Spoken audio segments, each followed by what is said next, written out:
آیت اللہ شمس الدین بھی ایک جوان کا واقعہ بیان کرتے ہیں. واقعہ میں نے کئی دفعہ بیان کیا، بس میں ان کی اسٹیٹمنٹ بیان کروں کہ جب ایک عالم نے ان سے پوچھا جوان سے کہ کبھی تم نے امام کو دیکھا ہے، تو وہ اتنا پرہیزگار تھا، اس نے بولا ہاں 1 گھنٹہ پہلے اسی شہر میں تھے امام.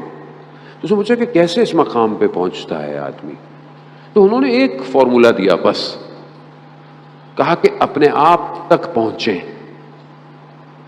یعنی اپنے آپ تک پہنچنے کا کیا مطلب؟ مثال کے طور پر خدا نہ خواستہ آپ بیمار ہو گئے، یا کوئی بیمار ہے، اب بیمار تو نہ دوائی کھا سکتا ہے، نہ کھانا کھا سکتا ہے، نہ اپنا خیال رکھ سکتا ہے، تو کون پہنچتا ہے اس تک؟ اگر ہاسپٹل میں ہے تو نرس، ڈاکٹر، کوئی جو اس کے ساتھ ہے، اٹینڈنٹ، وہ پہنچتا ہے تاکہ اس کی بیماری دور ہو، یہ صحیح ہو. وہ جوان کیا کہہ رہا ہے؟ خود اپنے آپ تک پہنچو. یعنی کوئی نہیں پہنچے گا، خود پہنچو. خود دیکھو مرض کیا ہے تمہارے اندر، خود جانتے ہو تمہیں کیا مشکل ہے. ہر انسان خود جانتا ہے. ایسا ہو ہی نہیں سکتا کہ آپ کو نہ پتا ہو کہ آپ کی پرابلم کیا ہے. آپ کو پتا ہے آپ کی پرابلم کیا ہے. میں جانتا ہوں میری مشکل کیا ہے. میں جانتا ہوں کہ میں جب بھی پرواز کرنے کی کوشش کرتا ہوں میں گر جاتا ہوں.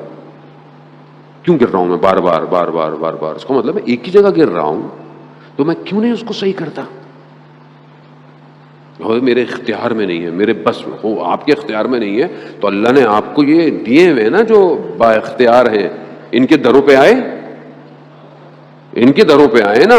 زیارت جامع کبیرہ میں ہم پڑھتے ہیں کہ ہماری باز گشت، ہمارا پلٹنا، امام کہتے ہیں کہ تمہاری باز گشت، تمہارا پلٹنا ہماری طرف ہے، تم نے ہماری طرف ہی آنا ہے. خوب جب آنا ہی ہے تو خوب انہی کے دروازے پر آؤ. یہی بچائیں گے. کون بچائے گا؟ کوئی اور نہیں بچائے گا. جزانے محترم، خوب انہی کے دروازے پر آیا. ہر شخص ان کے دروازے پر آیا، مشکل میں آیا، ہر طریقے سے آیا.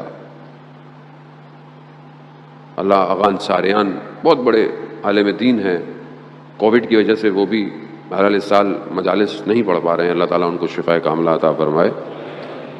وہ حرم امام رضا میں مجلس پڑھ رہے تھے. خادم کا ایک واقعہ بیان کیا انہوں نے. خادم حرم کا سو رہا ہے، اس نے خواب میں دیکھا، ظاہر حرم کا خادم ہے، اس کا خواب بھی ویسے ہی ہے کہ امام آئے، کہا فلانے دروازے پر کوئی آیا ہے، اس کی حاجت کو پورا کرو. حرم کے بہت سارے دروازے ہیں، خدا آپ سب کو حرم امام رضا کی زیارت نصیب فرمائے.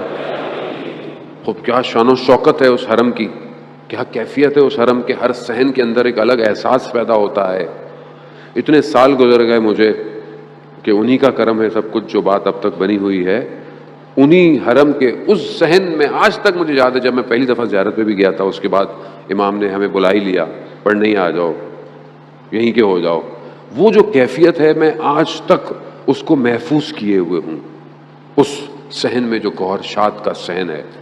اور آپ یقین کریں، میری پوری کوشش ہوتی ہے کہ چاہے میں 1 دن جاؤں، 2 دن جاؤں. ابھی بھی مولا نے مجھے اپنی ولادت پہ بلایا، وہاں پہ جشن پڑھنے کے لیے بھی.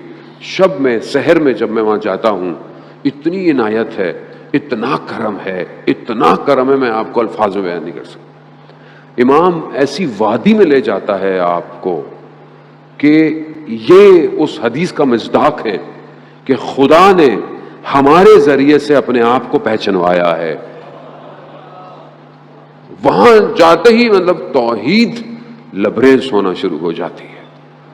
وہ خادم گیا، دروازے پہ گیا، جا کے دیکھا تو کوئی شخص نظر نہیں آیا.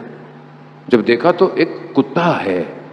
کتے نے جیسے خادم کو دیکھا تو مشہد کی گلیوں میں چلنا شروع ہو گیا. جاتے جاتے دیکھا ایک جگہ سڑک کنارے جو پانی بہ رہا ہوتا ہے اس کے اوپر جالی لگی ہوئی ہے، نالا جو ہوتا ہے صاف پانی گزرنے کا. دیکھا اس کا بچہ اس جالی میں پھنسا ہوا ہے. انہوں نے دیکھا، اس کو نکال لیا. آغا انصاریان حرم امام رضا کے اندر امام سے مخاطب ہوئے، یا امام رضا. ویڈیو پسند آئی تو لائک کریں اور مزید اسلامک ویڈیو کے لیے چینل کو سبسکرائب ضرور کریں. جزاک اللہ خیر.